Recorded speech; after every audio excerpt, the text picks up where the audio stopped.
excepcionales, pues en este punto es donde quiero agradecer especialmente a Victoria Velasco Sánchez, responsable del grupo de prevención de AMITS y como persona pues empeñada en la creación de este grupo de conciliación e igualdad, y con su trabajo incansable y su apoyo incondicional ha impulsado que hoy estemos aquí, dejándonos un testigo que estamos encantados de llevar esta bendición. Y por otro lado también agradecer a Ángela Hernández Puente, que es nuestra secretaria general de AMITS, y que bueno, pues con su empeño y su visión de globalidad está haciendo que muchas cosas cambien y muchas quedan por cambiar también, pero ahí estaremos en el camino ayudando a impulsar estos cambios, ¿no?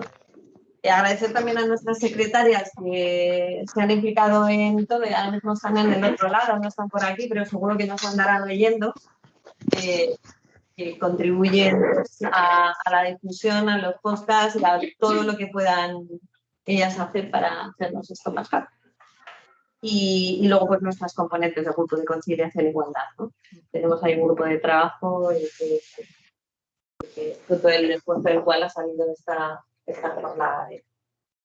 Pues un placer y un orgullo estar aquí dando visibilidad a nuestra realidad como mujeres en el ámbito sanitario y pues este marzo del 2024 en el que AMITS por primera vez da pues una salida importante a la conciliación y la igualdad en las sanitarias en Madrid. Tenemos gente muy, muy brillante a nuestro alrededor.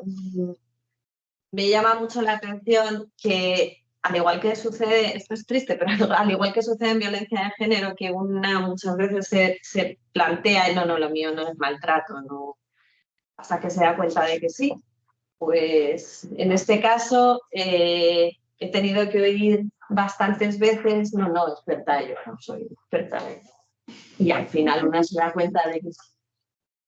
Y os agradecemos muchísimo el estar aquí y agradecemos a quien nos ha empujado a estar donde estamos para que esto sea una realidad, ¿no? Os voy a empezar presentando a Paloma Pérez Domingo. Ella es ginecóloga, está jubilada, ha estado muchísimo tiempo trabajando como responsable del programa de salud sexual y reproductiva para la población madrileña y para grupos más desfavorecidos, ¿no? Con diversas vulnerabilidades, jóvenes, migrantes, en el Ayuntamiento de Madrid. Y bueno, pues ahora se termina de presentar ella con lo que quiera añadir más y nos va a hablar de lo que le parezca esencial que tiene que compartir el día de hoy con nosotros. Muchas gracias, Alicia. Muchas gracias a AMITS por esta invitación, por esta posibilidad de estar aquí compartiendo, y en especial a Alicia y a Javier, que habéis tenido la amabilidad de contar conmigo para esto y además de llamarme experta, que no parece ninguno de mis currículum. Bueno, no quisiera añadir nada más a mi currículum o quisiera resumirlo todo en aquello de soy una ginecóloga feminista que está por el buen trato. Y esto que lo puede ampliar mucho, pues ya vamos viendo lo que va saliendo de las cosas que estoy haciendo. Como soy la más mayor de todas y además ya estoy fuera del sistema, porque estoy jubilada, sí que quiero contaros un poquito la trayectoria de donde venimos, ¿no? De dónde venimos en sanidad, que quizás las más jóvenes no lo sabéis. Y mucha gente de la que estará viendo, pues, estoy aquí desde que la sanidad es universal y para todo el mundo, pues no. Yo entré en el Ayuntamiento de Madrid en el año 85, cuando todavía la seguridad social no era un derecho para todas y todos, ¿no? Allí atendíamos a las personas que no tenían ese derecho a través de lo que se llamaba la beneficencia. ¿Sabes qué nombre? Pero bueno, atendíamos allí como ginecólogas sus embarazos, sus partos, problemas ginecológicos. Pero además de atender a la población que no tenía seguridad social en el año 85, además se abrieron programas para toda la población en general de aquello que no asumía por entonces la Seguridad Social. Y estoy hablando, por ejemplo, del programa de planificación, que entonces se llamaba de planificación familiar. Porque suelo recordaros que la píldora anticonceptiva se legalizó en España en 1978, aunque ya se dispensaba desde los años 60. Y no la dispensaba la Seguridad Social como método anticonceptivo. Entonces, en los años 80 no existían en casi ningún sitio dentro de España sistemas que generalizaran la anticoncepción para todo el mundo. Sí que existían en las grandes ciudades centros de planificación familiar privados que estaban ligados a actividades feministas y respaldados por algunos partidos progresistas de izquierda entonces. Y ya en los años 80 empiezan a abrirse centros de planificación familiar en aquellos ayuntamientos que tenían competencias sanitarias, como pasó con el Ayuntamiento de Madrid. Esto es lo que ocurrió entonces en el Ayuntamiento de Madrid, ¿no?, donde yo empecé a trabajar. Por eso también el Ministerio de Sanidad impulsó los llamados centros de orientación familiar, dentro de lo que es, mira, las más mayores me va diciendo, ¿verdad? Pero tuvieron muy poquita gente, no llegaron a extenderse, ¿no? Aquello de la anticoncepción no parecía ser algo importante para que lo cubriese la Seguridad Social. También tengo que recordar algo de la interrupción voluntaria del embarazo, ¿no?, que fue penalizada hasta la ley de 1985. La primera ley que se despenaliza tan solo en 3 supuestos, pero no se consolida como derecho hasta la Ley de Salud Sexual y Reproductiva de 2010. Entonces, ahí hay todo un tiempo en el que, bueno, voy a analizar un poquito, no, voy a pasar un poquito, pero voy a decir qué es lo que ha hecho la sanidad pública con el tema del derecho a la interrupción voluntaria del embarazo, del derecho de las mujeres a decidir sobre su cuerpo, a decidir sobre continuar o no con un embarazo. En aquellos años, a pesar de que la ley estaba en marcha, solo no sé, en Madrid, no en las demás, que es lo que más conozco, no es extensible ni mucho menos a todos los municipios de España, al contrario, en peores situaciones se encontraban, ¿no? Pero las demandas de IBE en aquellos años, hasta la llegada de la ley de 2010, solo se recogía en los centros del ayuntamiento. Algunas personas que trabajaban en la sanidad pública, si les llegaba la demanda, podían recogerla y derivarla, y todo el mundo derivábamos a las clínicas privadas, porque no había otra solución. Entonces, a pesar de que existía una ley, a pesar de que la interrupción voluntaria del embarazo era legal, en estos supuestos, la IVE parecía un delito que debía resolverse por los cauces no habituales. No se consideraba una prestación sanitaria normalizada. Bueno, pues esto es en el ambiente, en las circunstancias en que yo desarrollo mi trabajo en la sanidad pública. La desarrollo al amparo de lo que la Organización Mundial de la Salud ya define como lo que es la salud en 1975, donde se empieza a hablar de derechos. Sí que quiero recordaros nada más 2 momentos muy importantes de cara a lo que es la salud sexual y la salud reproductiva, de cara a lo que son los derechos sexuales y reproductivos. Y son en 1993, en la Conferencia de Naciones Unidas en Viena, se explicita que los derechos de las mujeres son también derechos humanos. Me gusta traer esto porque parece evidente, pero no debía de ser tan evidente que los derechos humanos, creo que son de 1914, cuando se hace la declaración, pues hasta 1993, estos derechos, que no son solamente los políticos y derecho al voto, sino los derechos de las mujeres, que abarcan también lo que tiene que ver con su vida privada, donde se conculca la mayor parte de sus derechos, pues no se consideran como tales. Y al año siguiente, en la Conferencia Internacional de Población y Desarrollo, en 1994, en Beijing, se recordará por su importancia, o lo recordamos al menos las mujeres que estamos, bueno, y los hombres que estamos dentro de los derechos sexuales y derechos reproductivos, es cuando se establecen estos derechos sexuales y reproductivos, ¿no? Este cambio importante obliga a los países firmantes a adoptar planes, programas y a cambiar legislaciones para defender, para que sea una realidad, que se cumplan los derechos sexuales y reproductivos de todas y cada una de las mujeres. Para nosotros, en nuestro quehacer cotidiano fue un cambio muy importante, porque se abandona de alguna manera la idea de que la salud de las mujeres es importante por su rol como mujer. Es importante que las mujeres estén bien porque es importante para la salud de los infantes, para la salud de los mayores, como cuidadoras de todas las personas de su familia o clan. Y sin embargo, a partir de esta Declaración de los Derechos Sexuales y Reproductivos, que lo que se declara es que las mujeres somos importantes como personas y no por nuestros roles, y que es importante que nuestra salud se mantenga al menos al mismo nivel que la de los hombres, cambian los conceptos y cambian los programas. En la seguridad social creo que ya no se habla del programa materno-infantil, sino que se habla del programa de la mujer, y que empieza a ser, y que se empieza a ver la salud de las mujeres más allá de lo reproductivo, que es importante su salud mental y que es importante su salud en todos los aspectos, incluso fuera del área reproductiva, que sea en el área ginecológica o de la menopausia.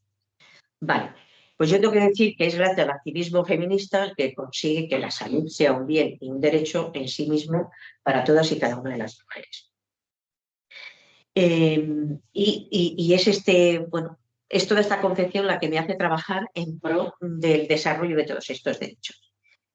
Y lo cierto es que el desarrollo de mi trabajo me coloca frente a realidades que me van desenmascarando todas las desigualdades sociales y de género que esta sociedad patriarcal coloca sobre los cuerpos y las vidas de las mujeres. Y cómo esto incide y deteriora su salud y en general toda su vida. Entonces me encuentro ante realidades y sufrimientos porque a medida que la seguridad social se va haciendo cargo de la anticoncepción, nosotros nos vamos dedicando más a la población que se encuentra en mayor grado de vulnerabilidad. Entonces me voy encontrando con realidades que yo veo que no tengo herramientas suficientes para contarlas, porque no las he estudiado. Mi carrera, espero que la de las más jóvenes aquí haya cambiado un poco. Los determinantes sociales en salud no sabíamos de lo que era. Estudiábamos exclusivamente los determinantes biológicos. Y esto nos dejaba muy alejadas de la realidad de las causas de muchos malestares que aparecen en consultas, y en concreto en una consulta ginecológica. Somatizamos muchos malestares psicosociales en lo que es el aparato reproductor, ¿no? Entonces lo que hago es buscar y seguir investigando y aprendiendo, y lo hago en un grupo multidisciplinar de profesionales sociosanitarias, de profesionales médicas, enfermeras, patronas, psicólogas, trabajadoras sociales. Y bueno, pues yo no era una psicóloga, pero bueno, ahí andábamos. Nos conformamos en un grupo que nos llamamos las Federicas Tejiendo Salud. Nos llamábamos las Federicas porque nos reuníamos una vez al mes en el Federica Montseny. Y además nos parecía estupendo, ¿no? La primera ministra ahí. Bien, y bueno, nos reuníamos y íbamos buscando respuestas a los problemas que encontrábamos cotidianamente en consulta y que no nos servían las preguntas con las que nos había dotado nuestro training, nuestra carrera profesional, ¿no? Fuimos entonces ampliando nuestra formación.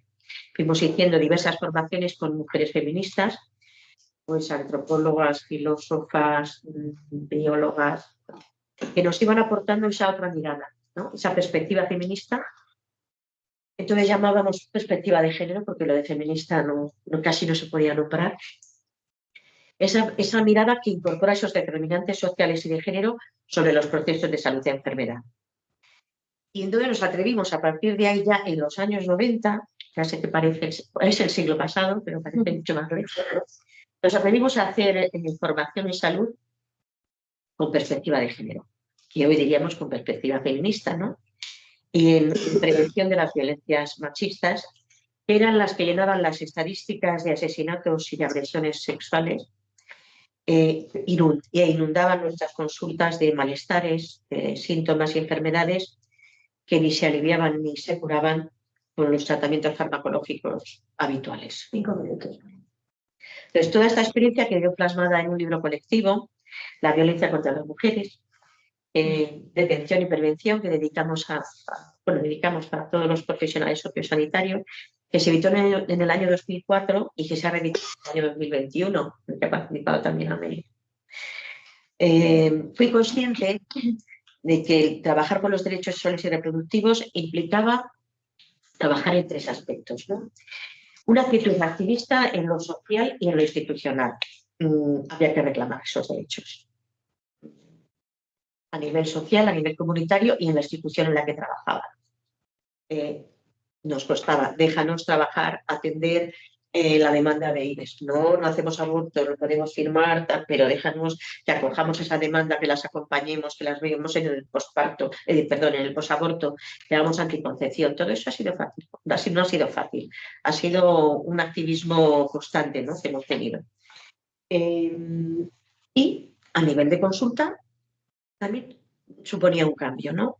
Esta debía ser profundamente respetuosa e igualitaria, ¿no? Y cuando digo igualitaria no me valía, en el campo en el que yo estaba trabajando, no me valía como yo había aprendido en mi residencia ese trato jerárquico de médico sabe, paciente ignorante, yo sé lo que te pasa y yo te curo, ¿no?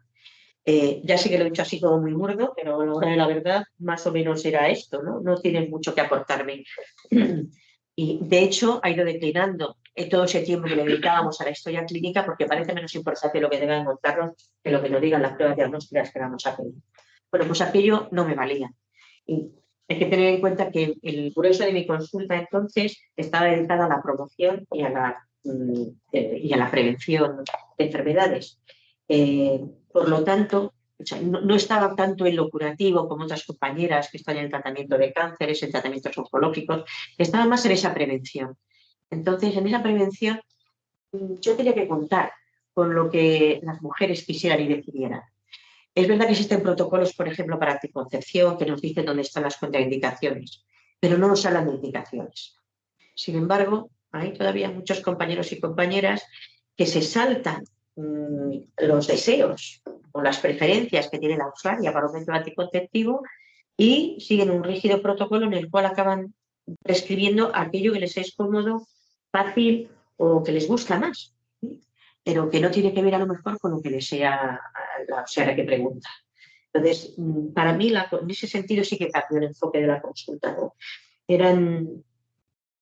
Mi tarea se centraba en escuchar, ¿no? En escuchar la demanda que pueda traer, preguntar sobre los síntomas que traía, sacarla mucho espacio y en preguntar para que ella misma se fuera respondiendo, dando respuesta a de dónde podrían venir esos malestares o con qué podían tener relación.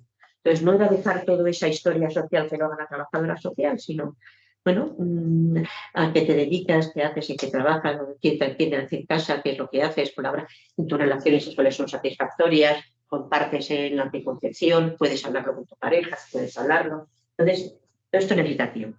Y yo sé que muchas veces lo que nos falta en consulta es tiempo. Pero para hacer una consulta respetuosa y más o menos relación de igual a igual, que yo no diga, no voy a decidir yo por ti, tú vete diciendo lo que tú crees que es más apropiado y vamos acompañando los cambios, porque a veces eligen cosas que a mí no me parecen las más apropiadas, pero yo no estoy en su realidad. Yo no tengo un compañero con el que no pueda hablar y que me pueda obligar. Entonces, yo no puedo. He de ir respetando y acompañando. Ese era como el cambio que voy haciendo en ese sentido. Y muy importante, ya voy acabando, que además de la consulta, nosotros hacemos mucha intervención comunitaria desde el ayuntamiento. Bueno, igual compartimos con las médicas de familia, ¿no? Pero esa intervención comunitaria era prácticamente charlas. Yo me di cuenta de la inutilidad de las charlas, que tienen un poquito que ver con lo mismo. Yo cuento lo que yo sé, porque yo sé que soy la que sé, y tú escuchas, porque no sabes nada. Pero fui cambiando por ir promoviendo grupos, en concreto y en mi trabajo, grupos de mujeres. Grupos de mujeres porque me di cuenta que en esos grupos que duraban un tiempo, ellas pueden ir comprendiendo la dimensión social y de género de esos malestares cotidianos que inciden en su salud y que les provocan síntomas y enfermedades. Que en ellos pueden escuchar y ser escuchadas, que en ellos van estableciendo relaciones respetuosas e igualitarias de unas con otras y pueden ir empezando a hacer pequeños cambios que sí que inciden de manera positiva en el implemento de su salud. ¿Ya? Bueno, pero sí que quería decir, ¿no? Porque la perspectiva feminista de salud sexual y reproductiva nos dice muchas cosas. Nos habla de la desigualdad en el disfrute de derechos sexuales, nos habla de la falta de educación sexual con perspectiva feminista, que es la que promueve relaciones igualitarias, y por eso estamos viendo que su falta promueve frente al amor romántico aprendido, las mujeres quedan expuestas a sufrir violencia de género de su pareja o expareja. Frente al aprendizaje de las violencias sexuales a través de la normalización de los chistes, de las vejaciones, de los tocamientos y de la pornografía, quedan expuestas a sufrir agresiones sexuales o acoso sexual o a coartar su libertad de movimiento, su libertad de expresiones y su libertad de poder expresar sus propios deseos. Quedan desprotegidas frente a ITS, frente al VIH, frente al cáncer de cervix. Pero además vemos que las instituciones sanitarias desprotegen los derechos sexuales y reproductivos de las mujeres. Porque a pesar de que la IVE es un derecho, pues se realiza al margen de las instituciones públicas todavía.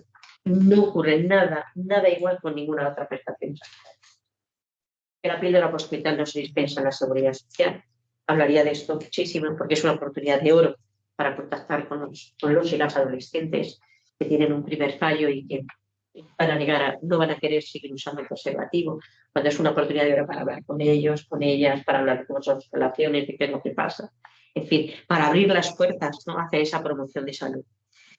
Que no están disponibles todos en la seguridad social, que no siempre son las escuelas las que eligen los médicos, los métodos, que no se facilita el compartir responsabilidades reproductivas.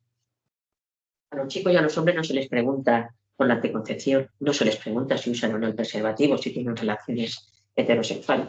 A lo mejor y con mucho se le pregunta a las mujeres, pero porque no hay conciencia de que sí tienen responsabilidades. ¿Qué me gustaría a futuro? Pues bueno, hacer realidad el respeto a los derechos sexuales y reproductivos de todas las mujeres en todo el mundo. Pero así que son, mira, ¿qué le pido a la sanidad pública? Pues mira, una cosa muy sencilla le pediría, que al acudir al centro de salud, y además lo digo además ya como usuaria, ¿no?, y como usuaria que no quiero identificarme como compañera, usuaria, ¿no?, que podamos recibir un trato amable y respetuoso, que podamos bien tratar a nuestras usuarias o consultantes y que podamos sentirnos bien tratadas y bien tratados por ellas, por nuestros compañeros y compañeras y por la institución a la que pertenecemos. Esto significa sentirnos escuchados y respetadas y respetados. Y muchas cosas, pero muchas gracias.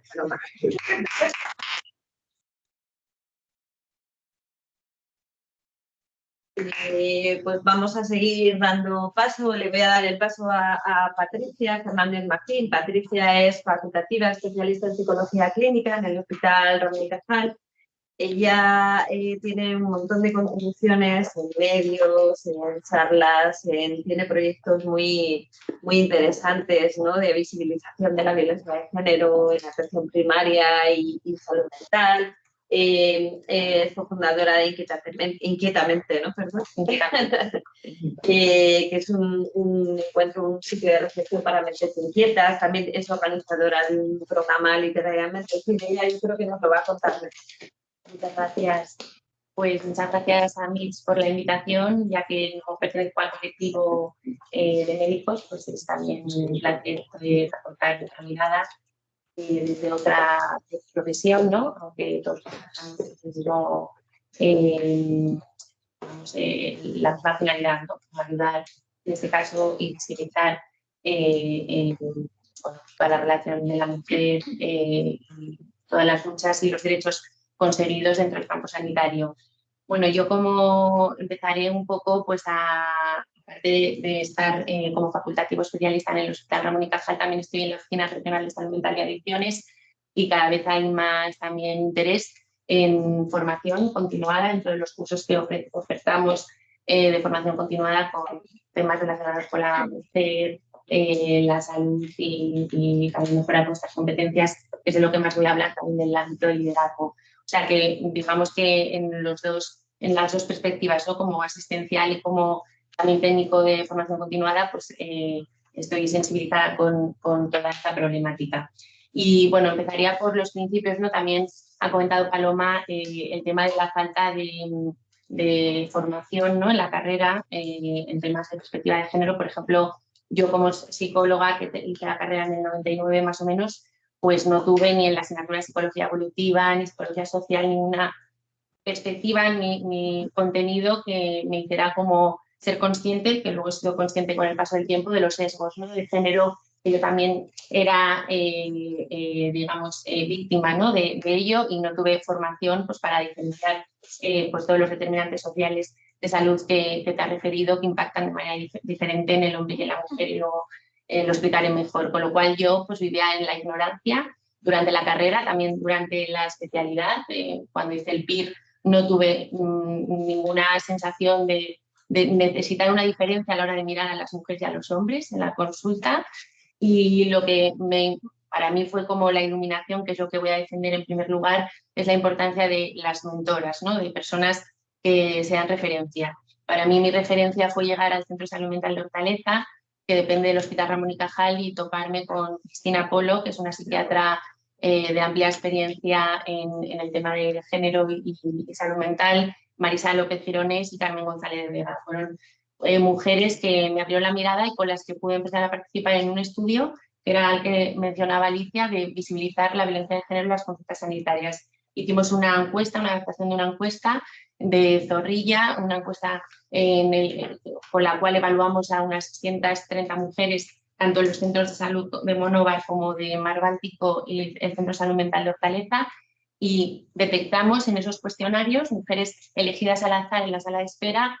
que casi un 38% habrían sufrido o violencia psicológica, o violencia física o violencia sexual a lo largo de la vida, y casi un 20% en el último año. Era un cuestionario muy sencillo y luego les hacíamos unas preguntas ahí sencillas que eran cómo eran sus relaciones de pareja, si tenían miedo y cómo resolvían sus conflictos en la actualidad, en sus relaciones de pareja. Simplemente con esas preguntas y este cuestionario de adaptación de Zorrilla, pues vimos con estos resultados, los llevamos al Ministerio y nos dieron un premio de buenas prácticas en ese año por el Sistema Nacional de Salud. Entonces yo ahí, cuando trasladamos los resultados de esa encuesta a los médicos de atención primaria y todos se sorprendieron de esos datos, me di cuenta de la importancia de detectar a las mujeres que sufren violencia de género en nuestras consultas sanitarias, y como yo, que llevaba muchos años trabajando, no me había dado cuenta, no había caído en esa realidad. O sea que para mí la importancia de unas mentoras es fundamental. A raíz de ahí, pues ya pude participar con la Comisión de Violencia del Hospital Ramón y Cajal. Tengo varias personas pues, en consulta que han sufrido esta problemática, y para mí lo principal es, igual que tener mentoras, consultar y pedir ayuda. Creo que ayudando a estas mujeres me he dado cuenta de que no se sale solo con terapia, sino con una, digamos, búsqueda de recursos comunitarios, o sea, ampliar la mirada y también, digamos, ser consciente de lo que cuesta y la necesidad de compartir, ¿no?, esos casos tan complejos con otros estamentos. Entonces, eso para mí ha sido fundamental. A raíz de ahí, bueno, diré que en el colectivo de la psicología, que eso no lo he explicado, el 80% de personas que estudian el grado de psicología son mujeres, pero luego la capacidad de llegar a puestos de responsabilidad sigue siendo baja. Nosotros dependemos estructuralmente de las jefaturas de servicio de psiquiatría, no tenemos jefaturas de sección, los órganos colegiales tampoco estamos representadas, igualmente como los hombres, ni en las cátedras ni demás, con lo cual eso es otro reto también de futuro, tener más porcentaje de mujeres en puestos de responsabilidad dentro del ámbito de la psicología.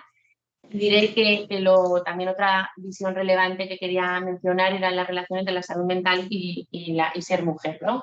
Eso también lo he empezado a detectar en este estudio de los determinantes sociales de salud, porque a día de hoy los factores de riesgo que incrementan la posibilidad de tener un trastorno mental son mayores en las mujeres que en los hombres, concretamente por la violencia de género, que ya lo he comentado, por las desigualdades económicas y también por la sobrecarga de los cuidados. Con lo cual, si seguimos educando a las mujeres en esta diferencia a los hombres, porque también comentaré que los hombres también están afectados por esta diferencia en la educación, si seguimos, digamos, educando de forma diferente a las mujeres y a los hombres, pues las mujeres tendrán más probabilidades de tienen ahora una prevalencia mayor de trastornos depresivos y trastornos ansiosos. Sabéis que las mujeres consumen más psicofármacos, sabéis como médicos también que se está estudiando el estereotipo a la hora de diagnosticar un problema de salud mental según sea mujer u hombre, y parece que si eres mujer tienes más probabilidad de salir de una consulta sanitaria con un diagnóstico de problema de salud mental.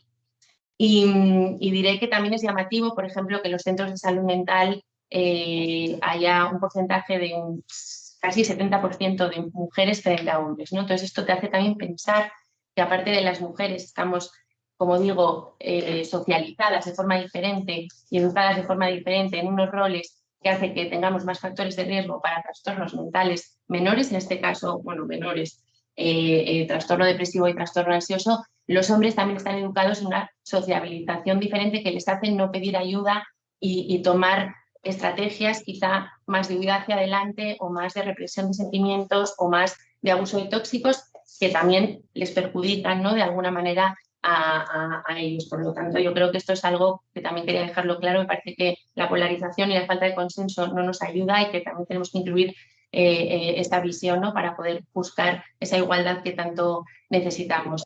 También diría que aparte de este tema de la salud mental y la mujer, para mí fue un momento crucial la pandemia, y ya termino hablando del síndrome de la impostora, porque en la pandemia me di cuenta de la necesidad de compartir aspectos como que todos estábamos viviendo y que no nos atrevíamos, ¿no?, como a contar, y entre ellos pues la divulgación, ¿no? Entonces yo empecé pues a escribir artículos pues de una forma tonta, y luego eso fue a más, hice algunos cursos de la Escuela de Escritores y vi que tenía pues una necesidad de escribir o de hacer cosas distintas a estar en una consulta, ¿no?, ahí rígida y viendo un paciente tras de otro.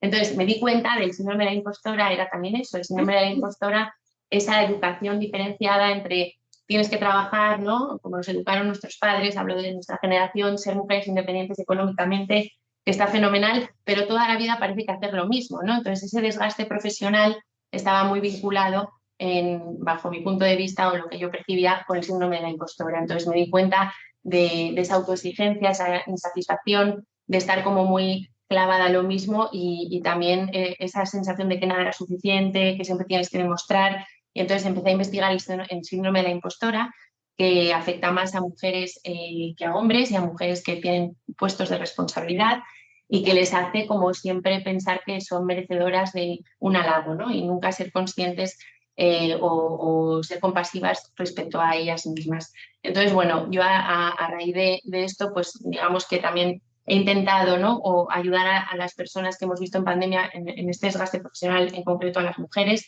de animarlas también, porque esto creo que es una función de riesgo en el sentido de la sobrecarga y en esa sociabilización diferente, de exceso de responsabilidades, ¿no?, como también que las mujeres pudieran asumir más sensación como de placer, de actividades distractoras los fines de semana, ¿no? Creo que es una profesión también en la que uno se mete demasiado y más las mujeres que los hombres, y eso también está muy detrás de ese desgaste profesional. Y bueno, más allá del síndrome de la impostora, para mí los retos sería la prevención. Estoy muy de acuerdo con esa mirada, ¿no? La prevención también, cuando podemos evitar que en cerebros más moldeables, ¿no?, como son los adolescentes, evitar esa diferenciación en los roles de género, y también aportar nuevas alternativas a las mujeres, desde luego, que yo creo que ya hemos abierto los ojos, menos mal, pero a los hombres también alternativas de masculinidades distintas, y eso también no hay que señalarles únicamente como culpables, sino darles alternativas, ¿no? Yo creo que eso sería muy interesante, la prevención. Sería muy interesante buscar mentoras, cuando una todavía tiene cerrados los ojos, tener gente a su alcance y hacer formación en perspectiva de género. A mí desde luego que, sí, ya termino, a mí desde luego que me ha servido.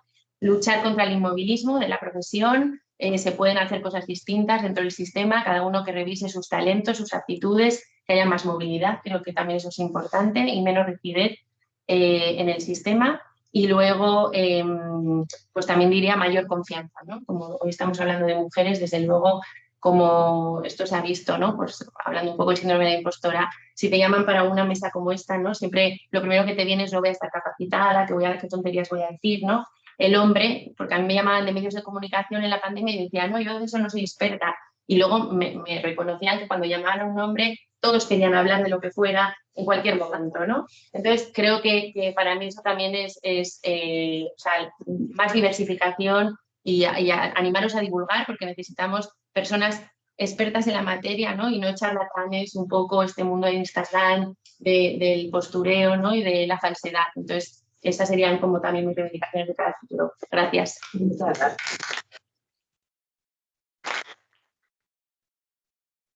Bien, pues vamos a seguir por Belén. Belén Martínez Salamanca, ella es ginecóloga también, está en el hospital de Getafe y bueno, ella es especialista en ginecología y obstetricia y sobre todo está muy vinculada a la investigación en ginecología, ¿no? Y bueno, nos va a hablar un poquito también de las diferencias de liderazgos y de los sesgos que hay en ese sentido. Sí, Alicia, muchas gracias. Muchas gracias, Carlos, por la invitación. Y bueno, como decía Alicia, dentro de la ginecología obstetricia es una especialidad muy amplia, muy focalizada a la obstetricia, como decía Paloma, la salud materna, la salud reproductiva, fetal. Son 4 años de especialidad y en esos 4 años tienes que formarte en absolutamente todo eso. Y luego está la parte de la ginecología, que incluye la cirugía, los tumores ginecológicos y patologías benignas también, que son quirúrgicas y no quirúrgicas. Es una especialidad muy, muy amplia en 4 años y realmente si lo comparas con, por ejemplo, urología, son 5 años y ellos hay mucha parte de lo que nosotros hacemos como ginecólogos que ellos no hacen, por ejemplo, toda la parte de la ecografía, de imagen, etcétera, en realidad objetivamente es una especialidad con menos corpus académico, por así decirlo, en 5 años y la nuestra es enorme y además crece y crece cada vez más y asumimos cada vez más cosas y siguen siendo 4 años. Con lo cual lo que al final sucede es que la parte quirúrgica se queda muy poquito, o sea, a lo mejor puedes estar como máximo 6 meses y con suerte. Y estamos operando en la pelvis, que es el mismo campo que opera un urólogo que un cirujano colorectal. En comparación, ellos pueden estar 2 años formándose específicamente, ¿no? En este campo quirúrgico. Entonces, bueno, yo un poquito quería decir que, como anécdota, yo cuando era más joven y hacía la carrera, yo no era feminista. O sea, yo, bueno, hice la carrera a finales de los años 90, ya más o menos en la clase éramos mitad y mitad de chicas y chicos y yo llegué allí pues como un chico, no, bueno, no notaba diferencias, a mí todo me parecía bien y socialmente yo me veía fenomenal, igual que un chico, que un hombre, con los mismos derechos y oportunidades.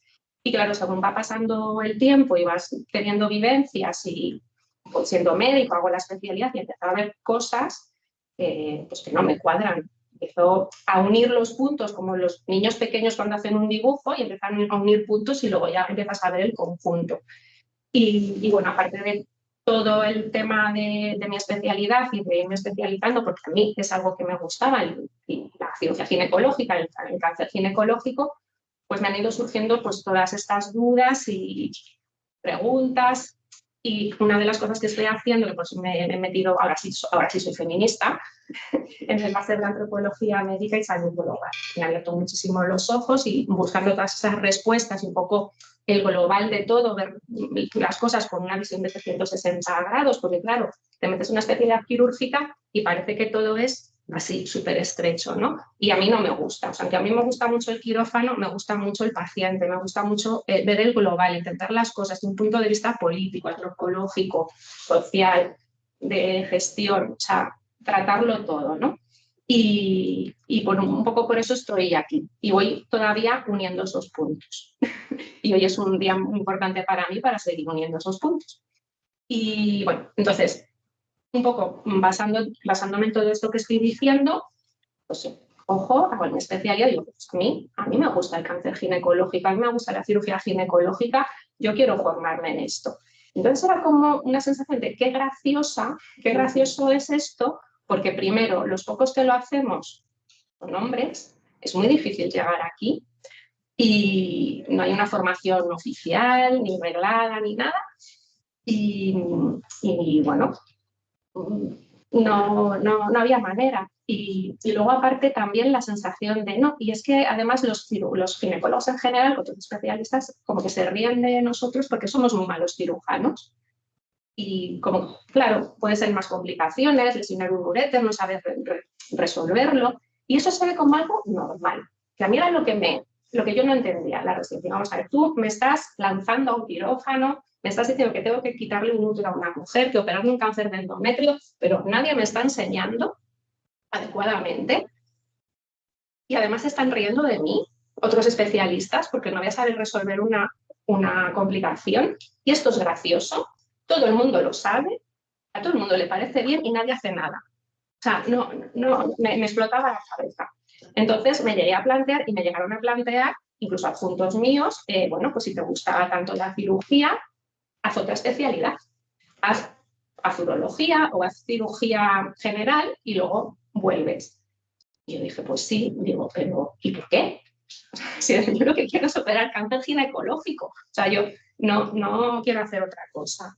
Entonces, bueno, pues desde que acabé la residencia en el 2005, pues ha sido una lucha de autodidacta totalmente, pues buscando rotaciones fuera, en otros países que está más organizada la especialidad, etcétera, pues para seguir formándome. Y en estos años, todos estos años, afortunadamente, poquito a poquito van cambiando las cosas y va refinándose la formación, pero bueno, es todo extraoficial, cuesta mucho y sigue en el fondo ese que yo lo considero como el menor valor de las enfermedades específicas de la mujer, ¿no? Como tienen menor valor, a nadie le importa, todo el mundo da por hecho que el material del quirófano de gine es el peor, todo el mundo da por hecho que hay menos horas de quirófano para esa especialidad y todo el mundo da por hecho que los ginecólogos son malos cirujanos. Todo el mundo lo da por hecho y a todo el mundo le parece bien. Cuando estamos operando en la pelvis, cáncer de ovario, cáncer de vulva, cáncer de endometrio. Me sigue llamando la atención que todavía existe eso, de es normal, no pasa nada. Entonces, como digo, poquito a poquito van cambiando las cosas, pero bueno, aún falta mucho. Entonces, cuando me invitasteis a esto, yo decía, a ver, ¿desde qué punto de vista hablo? ¿Desde el punto de vista como médico o como mujer? ¿No? Puedo ser una paciente, nunca se sabe. Porque claro, yo el sesgo de género lo veo en todo, o sea, como nosotras como médicos, como líderes, claro, está todo tan masculinizado que es muy difícil llegar ahí, como decía, ¿no? Para formarse y para tener posiciones de poder, pero también lo veo el sesgo en las pacientes. O sea, hay en ginecología una doble discriminación. Es una especialidad cada vez más feminizada, en la que todavía los puestos de poder académicos, asistenciales, de sociedades científicas siguen copados por hombres, atendemos mujeres y ahí hay una doble discriminación extraña en la que esa especialidad en concreto, esos tumores, se investiga menos, se invierte menos y se tratan peor que otro tipo de tumores. Entonces, es como una mezcla ahí de todo, ¿no? Entonces, bueno, yo quería un poco también dar datos para ilustrarlo, porque todo esto que estoy diciendo está estudiado y está publicado en revistas científicas, incluso médicas de ginecología oncológica. Y un poco así en general. Hablaba de por qué la mujer tiene un menor estatus, ¿no? en medicina. Porque en medicina, tanto como médico como paciente. Porque hay una desigualdad salarial, claro. Estamos en un mundo capitalista. Tanto eres, tanto te pagan, tanto vales, ¿no? Entonces, eso refleja, con la desigualdad salarial, refleja que la ginecología tiene menos valor, ¿no? Y en España, claro, en un sistema público eso no se nota tanto, pero bueno, sí se nota en los conceptos que pagan, ¿verdad? En los hospitales públicos pues tienen unos baremos y tal, y por supuesto en las aseguradoras también, y en Estados Unidos está más que estudiado, que una circuncisión de pene cuesta mucho más, es una cirugía muy sencilla y una himenectomía. O sea, un poquito por comparativo, hay estudios que claramente te lo están diciendo. O sea, hay una desigualdad salarial con una llamativa correlación negativa entre el volumen de mujeres en la medicina y algunas especialidades feminizadas, como ginecología, pediatría, atención primaria. Hay una infrarrepresentación en cargos o puestos de liderazgo tanto asistencial como docente y investigador en gestión. Hay una menor financiación para el cáncer de ovario, cervix, uterino en comparación con, por ejemplo, el de próstata. Es una pasada, os voy a dar el dato ahora, a pesar de la mayor letalidad de los primeros, cuando se estandariza por incidencia, mortalidad y años de vida perdidos. Hay una generalización de los hallazgos en estudios de investigación realizados en hombres, que se generaliza luego a todos los adultos, sean hombres o sean mujeres, eso lo sabéis mucho en primaria, ignorando los hechos biológicos diferenciales. Hay una indiferencia de cuando ven resultados clínicos en ensayos clínicos y en las mujeres han sido diferentes o con menor eficacia, es indiferente. Luego en la típica conclusión del artículo te pone el fármaco tal es mejor, aunque se haya visto que en el subgrupo mujer no es mejor. Pues la conclusión del New England es que es mejor. Y las mujeres, y mucho más las mujeres no blancas, son absolutamente infrarrepresentadas entre los participantes en los ensayos clínicos, con todas las consecuencias de salud que luego tiene eso con nosotras. ¿Sabes? Si nos están extrapolando datos hechos en un hombre biológico, pues las cosas se ponen complicadas. Entonces, claro, también a veces hay personas que me han dicho, pero ¿cómo va a ser la ginecología machista? Si solo atiende mujeres, pues no las a tratar diferentes, claro, porque va a ser machista. Pues sí que lo es desde la base, o sea, es que lo es desde la base. Y además es que, precisamente porque atendemos mujeres, las mujeres tienen un peor nivel socioeconómico en general, menor nivel cultural, más barreras para el acceso a la educación y sanidad. Entonces, bueno, casa mucho con lo que contaba Paloma. Tenemos hechos diferenciales, pero más dificultades de acceso, con lo cual al final siempre salimos perdiendo. Sí, y voy a 20 minutos. Pensaba que me iba a sobrar. Vale. El tema de la próstata, este es muy llamativo. Un estudio del 2019 de una revista de muy alto impacto de ginecología oncológica. Se hizo un cálculo de la inversión económica nacional pública, porque Estados Unidos también hace inversiones nacionales para investigación de muchísimos millones de dólares para investigar tumores, y se hizo el cálculo en función de la letalidad de cada tumor y los años de vida perdidos, cuánto se invertía en cada tipo de tumor. En el cáncer de próstata, por ejemplo, recibió una media de $1.800.000 por persona por año de vida perdido, mientras que el cáncer de ovario recibió $97.000. 1.800.000 próstata, $97.000 ovario. Cáncer de cervix, 67.000 y cáncer de útero, 57.000. Lógicamente, si no se invierte, no se publica.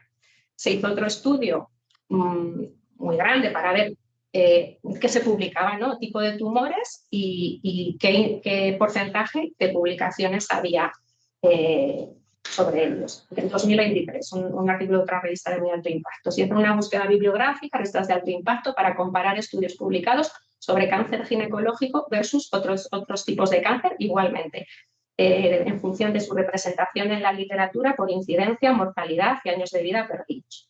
El cáncer de mama, colorectal, hematológico y cerebral están sobrerepresentados en proporción a la mortalidad.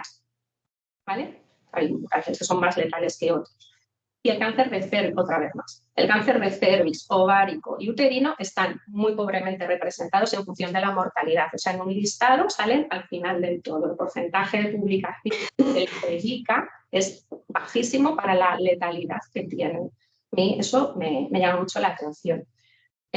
Otro estudio, se hizo un estudio trampa para a revisores por pares, en el que se les lanzaban unos datos, se les engañaba, ¿vale? Entonces era para ver si los estudios que la población target era mujer o hombre, les llamaba más la atención para ser publicados. Los estudios eran iguales en categoría, bien hechos, etcétera, y los revisores por pares inconscientemente sesgaban los estudios que los protagonistas, por así decirlo, eran mujeres.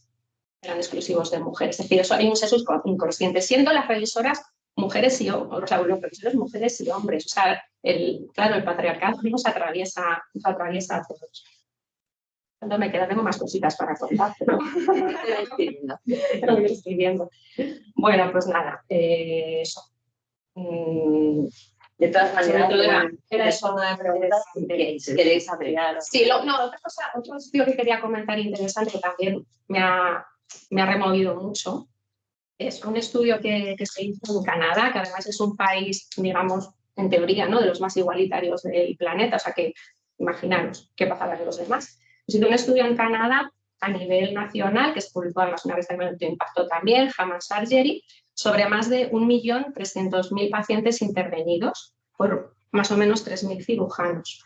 Y el objetivo era analizar la mortalidad, las complicaciones y los reingresos en función de si el cirujano era varón y el sexo del cirujano versus el sexo del paciente intervenido. Y se veía que había una estadísticamente significativo, levemente, no era una barbaridad, pero era estadísticamente significativo, que el combo cirujano varón operando a mujer tenía muchísimo más riesgo la paciente de mortalidad, de reingresos y de complicaciones. Curioso, ahí lo dejo. Inquietante de manera. Preocupante. Inquietante. Bueno, pues todo esto tiene que ver con lo que ha contado antes, en la cirugía oncológica y ginecológica.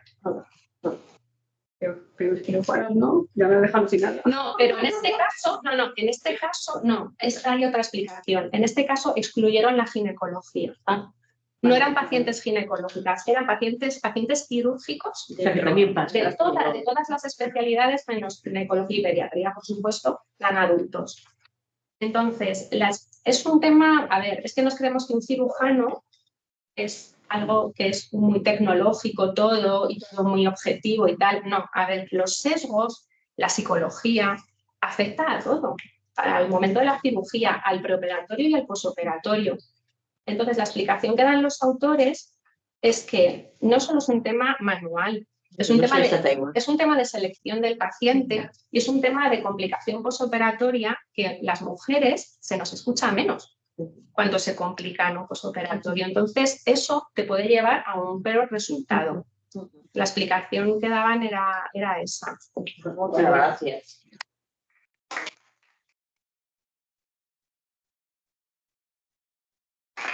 Va a pasar ahora a Amelia. Ella es médica de familia, está muy vinculada con las formaciones de violencia de género también. Y bueno, ella quiere que la presentemos a mí como mamá de Valeria, que tiene 2 añitos ahora. Y bueno, y nos va a hablar de la desigualdad y de la ocupación mental, ¿no? Y todo ese combo que se casa. Os hablo un poquito primero de mí y cómo me iluminé, me ha hecho gracia Patricia, ¿no? Fue una iluminación lo que tuve. No sé si habéis oído lo de la teoría de los centenios, ¿no? Que cada 7 años entramos en crisis y bueno, pues yo eso, ¿no? Pero luego a posteriori lo he ido mirando y digo, esto es verdad. Vamos, mi 5.º sexenio fue espectacular, vamos, rico como el solo, ¿no? Y ahí, a través de varias mentoras, que voy a nombrar ahora todas, pues empecé a ver la vida, el trabajo de otra forma totalmente diferente, mucho más rica. Y bueno, yo he sido feminista siempre, lo que pasa es que he sido muy teórica, desde mi familia y tal, y luego, después de la iluminación, he sido mucho más práctica, ¿no? Pero estoy en ello, que después de ver el vídeo ese de la feminista blandengue, ahí me quedo, digo, ¿blandengue alguna vez? Sí. Bueno, pues cuando tenía más o menos 35 años así, conocí a Fina Sanz, empecé a hacer un máster que, bueno, no sabemos por qué estas cosas de la vida y pues, venga, anímate, pues, vale, venga, no es que me fuera la vida por mal, muy bien, bueno, pero fue un antes y un después, ¿no? Lo hice para mí, es un máster que hace Fina de autoconocimiento, sexualidad y relaciones humanas, en terapia de encuentro. Y son 2 años vivencial totalmente, ¿no? Ahí no es que aprendiera, pero retomé mi cuerpo, recuperé mi cuerpo, ¿no? Porque trabajamos con el cuerpo y es que eso era algo espectacular, algo que yo nunca había hecho, ni había vivido, ni había... Entonces fue una revolución, ¿no? A nivel personal, lo primero, y luego ya a nivel profesional, ¿no? Porque, bueno, también hicimos un curso para poder devolverlo, ¿no? A la comunidad, hacer grupos con las mujeres, de todo que yo había trabajado, volver, bueno, devolverlo, ¿no? Y trabajar, ¿no? Con las mujeres. Esa era mi idea, ¿no? Eso fue, pues eso, 2006, yo creo que empecé el taller. Ahora os hablaré un poquito luego de los grupos, ¿no? Que ha sido, bueno, pues una de las cosas más importantes que he hecho en mi vida profesional y espero poder seguir haciendo. En esos años también conocí el trabajo de Carme Valls, no sé si la conocéis, una endocrinóloga barcelonesa, vamos, espectacular, con la movilidad diferencial. A mí también me abrió los ojos, digo, pero bueno, esto, ¿no? De cómo nuestro enfoque sesgado totalmente, cómo enfocamos, ¿no? De diferentes formas en las consultas a hombres y mujeres y cómo aprender a hacerlo de una forma más justa, más equitativa, más igualitaria y para que sean tratadas justamente tanto hombres como mujeres, ¿no? Entonces, bueno, me hice muchísimos cursos con ella, fui a Barcelona, bueno, y bueno, también gracias a ella me diagnosticó el hipotiroidismo, ya no me podía quedar embarazada, me ayudó, digo, esto, ¿cómo? Yo digo que esos años fueron increíbles, bueno, me quedé embarazada después, pero bueno, ahí empecé. Y luego también me reencontré con una amiga de la facultad, que bueno, me ofreció, no sé, fue casualidad, o sea, se llama Mar Rodríguez Jimena. En ese momento estaban empezando los cursos de formadores para violencia de género en la atención primaria, ¿no? Y me lo ofreció y digo, ¿no te apetece? Y digo, venga, sí, ahí nos embarcamos, ¿no?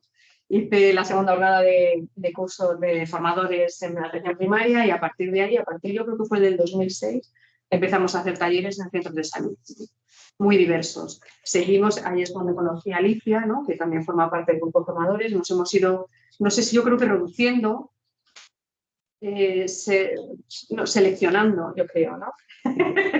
Nos hemos ido seleccionando el grupo y bueno, pues ahora seguimos dando talleres y ahora yo me estoy dedicando sobre todo a formar a los responsables de violencia de los centros de salud.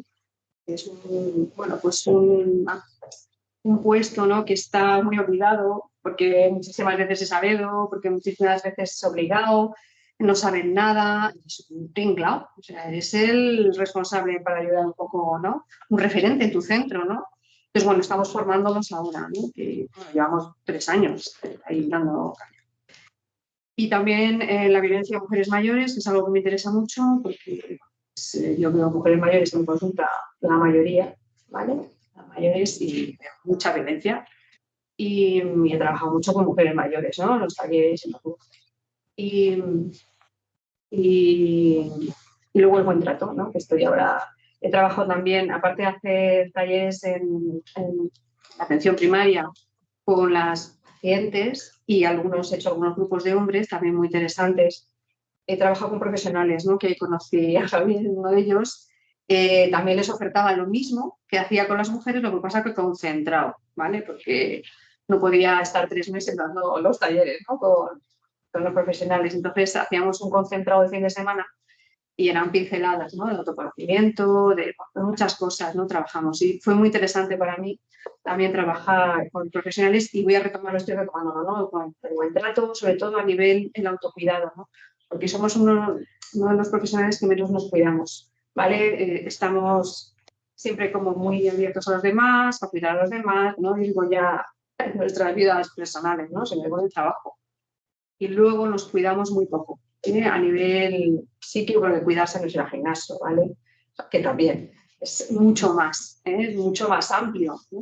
Entonces, bueno, estamos ahí moviendo para hacer talleres para profesionales, sobre todo que estamos en contacto con la violencia, todos los que trabajamos en primaria estamos, ¿vale?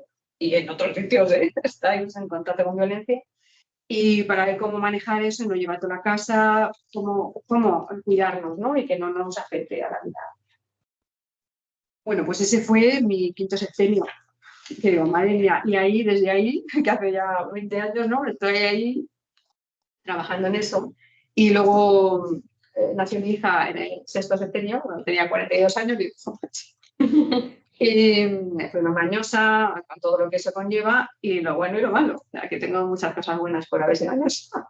Pero claro, mis prioridades cambiaron. Esto se ha acabado. No tengo tiempo fuera. Porque claro, antes los talleres los hacía muchas veces fuera de mi horario laboral.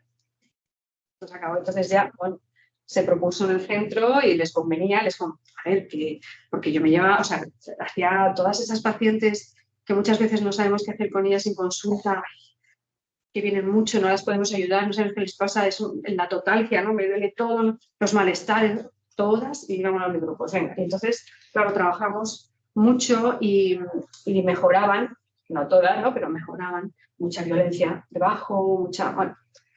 Entonces, bueno, cuando nació mi hija, eso se acabó, lo tuve que hacer ya dentro del horario laboral, ¿vale? Entonces, he seguido haciendo durante 10 años, he estado haciendo talleres, 2 o 3 al año, ¿no? Más o menos de 3 meses cada uno. porque era lo mínimo, ¿no? Lo mínimo, ¿no? Para que alguien pueda trabajar, porque trabajar con el cuerpo, a ver, se conecta con heridas, se conecta con muchas cosas, ¿no? Entonces no puedes hacerlo rápido. Yo lo hacía un poco mal con los profesionales, pero no me quedaba remedio porque si no era imposible. Pero con los pacientes había que hacerlo con tranquilidad para que se experimentaran las cosas que iban sintiendo, ¿no? Y que iban aprendiendo. Hay que hacerlo con mucha delicadeza, ¿no? Eso, bueno, entonces, no sé qué estaba diciendo, ya me ha ido, que después de, sí, por eso que lo tuve que hacer dentro del horario laboral y bien, fue bien, estos 10 años, hasta que llegó el COVID. Oh, Dios, se acabó. Se me cortó ahí, porque bueno, desde que tuve a mi hija me pedí una reducción de jornada, ¿no? Con 3 días y no voy a trabajar. Y al principio muy bien porque tenía suplente, bueno, pues íbamos manejando, pero desde el COVID se me acabó el día y entonces ha sido como un suplicio, ¿no? Un suplicio porque estoy pasando una consulta de 5 días en 3, ¿no? Y ya no puedo hacer talleres, o sea, es algo que me... Entonces, bueno, estoy intentando, ahora he hecho un cambio de consulta a la mañana, etc. Entonces, bueno, estoy intentando. Y es una cosa que reivindico a nivel laboral, ¿no? La realidad de la conciliación, porque tenemos nuestro derecho de conciliación, pero luego la realidad no te lo permite. Y entonces, claro, que acá pues, se sobrecargan a mis compañeros, me sobrecargo yo, ¿vale? Y eso tampoco es, ¿no? O sea, yo creo que es que nos lo venden muy bonito, pero luego no es real, lo de la conciliación, no está tan... Entonces, bueno, eso es una de las cosas que quería reivindicar.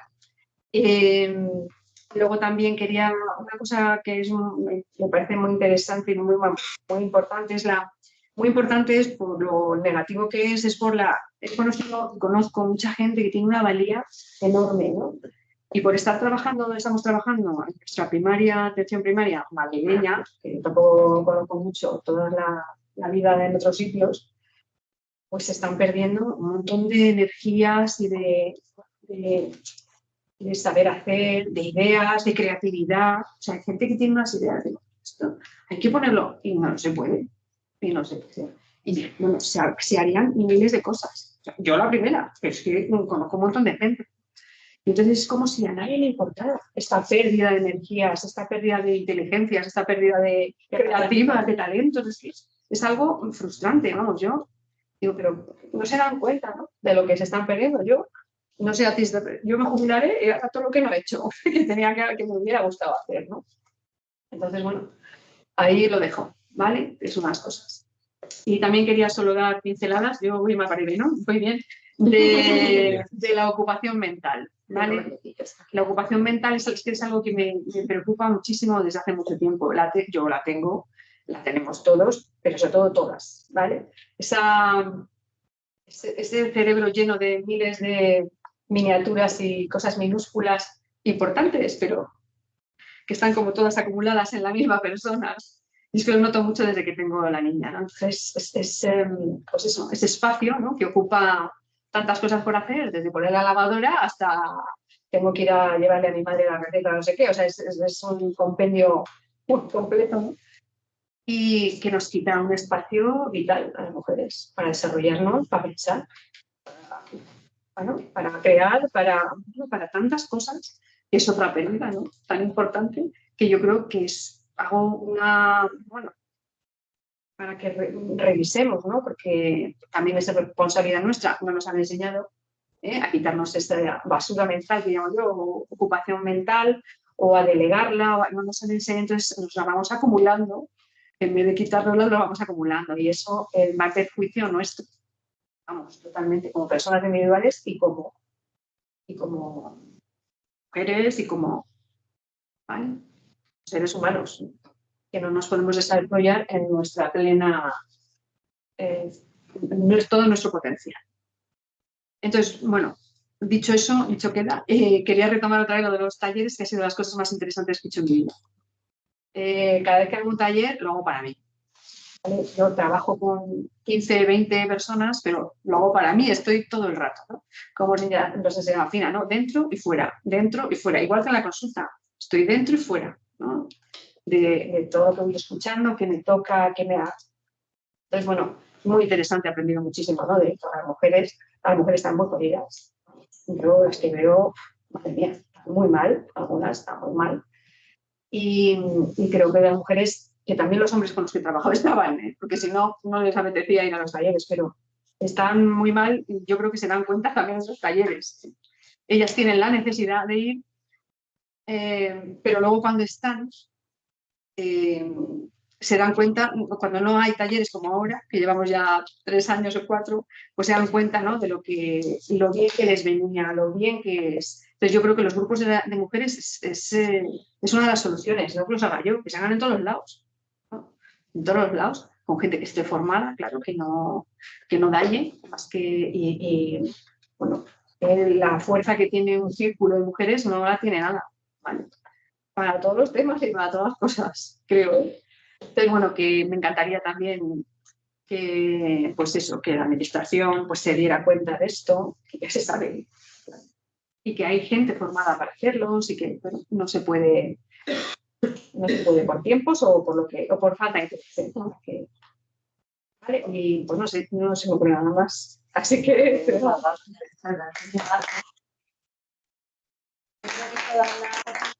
están complementando entre sí, ¿no? Y enriquecen esto muchísimo. Vamos a terminar con Alicia Díaz Revilla, las exposiciones. Ella es médica de familia también y tutora de residentes. Ella pertenece al grupo de trabajo de mujer de Somafit y es formadora también en violencia de género desde hace 20 años. Y bueno, también es presidenta de la Comisión de Violencia de Puerta de Hierro. Nos va a contar ella también bastantes más cosas sobre la normalización de los cuidados y los sesgos de diagnóstico en la atención primaria. Pues bueno, efectivamente me llamo Alicia Díaz Revilla, soy médica de familia, tutora de residentes y por esos títulos estoy aquí. Aunque a mí como media me gustaría decir que sobre todo soy mujer feminista, madre de Juan, de 25 años, de Sergio, de 20, y pareja de Juan. Que desde hace muchísimo tiempo me ha preocupado la salud de la mujer y sobre todo porque eso también mejoraba la salud de la comunidad de hombres y de mujeres. Y además porque cuando elegí mi especialidad, más o menos tenía puntos para elegir otras especialidades, me gustaba sobre todo mi apellido. Yo somos médicas de familia y yo siempre digo que el apellido materno o en otras cosas se olvida. Médica de familia y salud comunitaria. Entonces la salud comunitaria dependía de muchas cosas y eso era algo que me interesaba.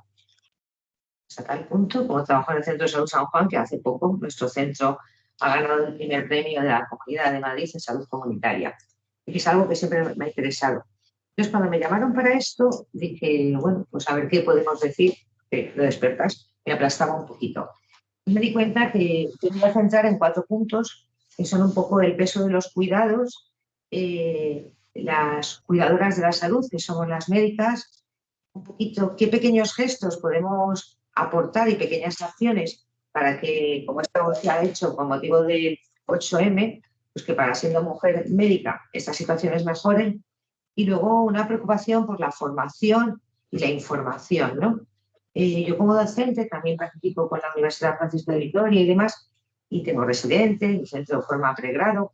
Me di cuenta que los jóvenes están ahora mismo en esto del género y del feminismo en otra onda. Creo que estamos a veces llegando mal.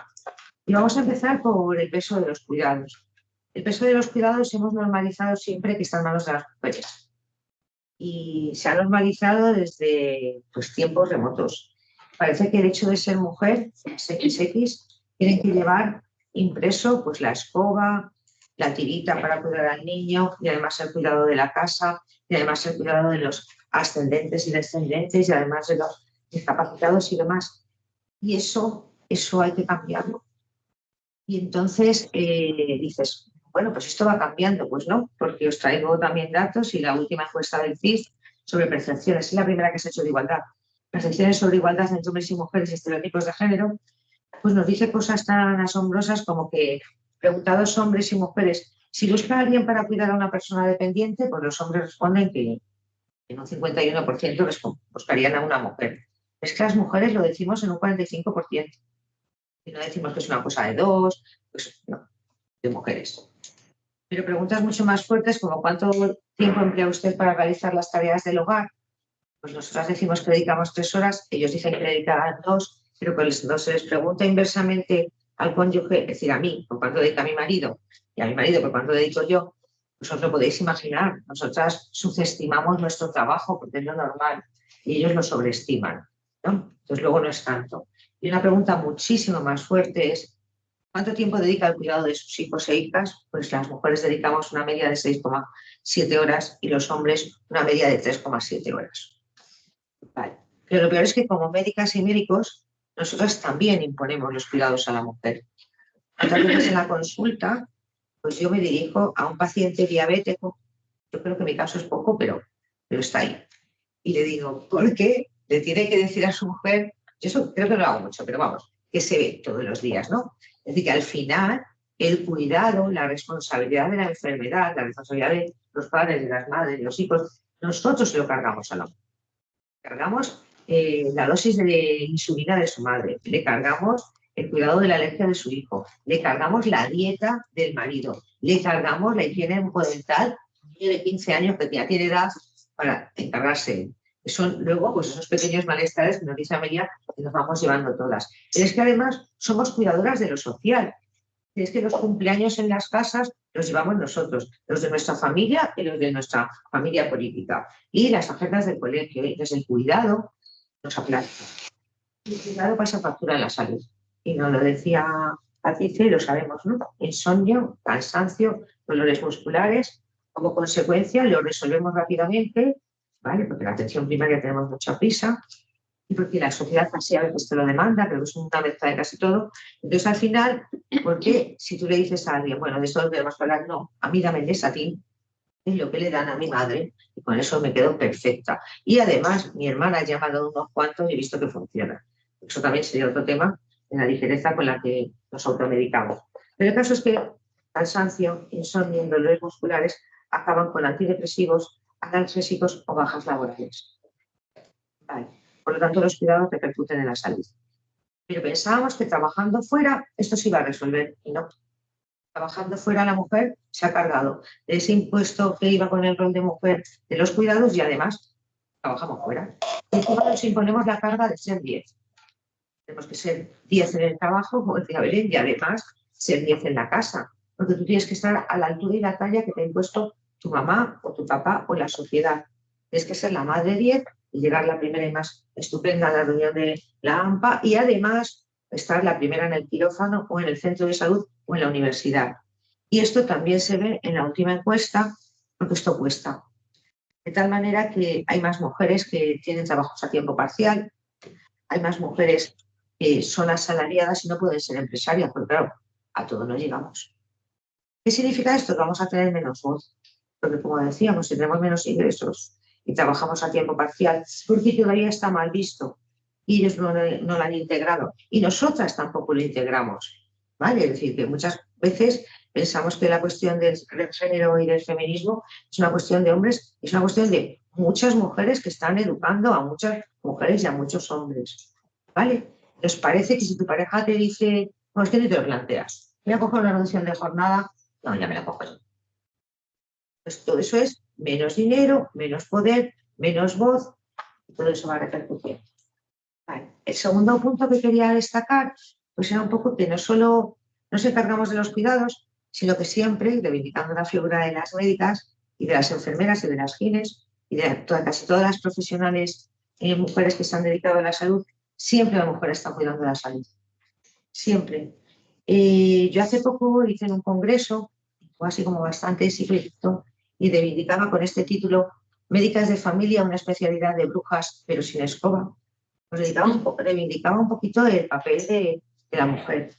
Como la mujer, y podéis estudiarlo, desde un principio, esas curanderas, hechiceras, perfumistas, cocineras, magas, parteras, nodrizas, alquimistas, fueron cuidando de la salud de la población rural, de la población más cercana. Pero pronto se las llamó brujas y se las satanizó. ¿Vale? Era una manera de no tener cercana a esa mujer que se encargaba del cuidado del pueblo. Porque los reyes y los nobles tenían a señores que hacían lo mismo, pero que se les llamaba magos o médicos. ellas eran hechiceras o brujas. Vale, y entonces estas mujeres fueron perseguidas por ser mujeres, fueron perseguidas porque las brujas vivían solas y tenían una independencia económica, porque tenían otra idea de familia, porque se reunían entre ellas, y eso, como dice muy bien Amelia, los grupos de mujeres cuando estamos en lo que tenemos que estar somos muy potentes, porque era una manera de que ellas se encargaban del parto, el posparto, de algunos remedios anticonceptivos, iban a controlar pues, lo que es la población, la sexualidad, la reproducción, y eso desde muchos estamentos nunca ha gustado y no sigue gustando, porque ayudaban a la gente a entender el control del sexo y del cuerpo, y porque se impusieron con otras ideas a lo que ha significado siempre el poder y la religión. Las primeras mujeres tampoco lo tuvieron fácil. Las primeras médicas, pues os recuerdo que la primera fue Elizabeth Batewell, 1849, la primera médica, el 12 de febrero, por eso celebramos el Día de la Mujer y la Ciencia, tuvo que recorrer 10 universidades para poder ser médica. Y en España, Elena Maseras fue la primera mujer que se matriculó en la Facultad de Medicina, pero no la dejaron licenciarse, porque eso hubiera significado que pudiera ejercer. Lo consiguió un poquito más tarde Dolores Aleu, que fue la primera licenciada, pero si os leéis su historia, tuvo que ir con escolta, porque la apedreaban. Y los diarios de la zona la llamaban la nueva doctora, no, el nuevo doctor con faldas. ¿Por qué traigo a colación todo esto? Pues para hablar de otro tema de la medicina y la mujer. Yo tengo residentes femeninos y masculinos, pero casi siempre Inés es la niña, Amparo es la chica, mientras que Abel es Don Abel. Pero así.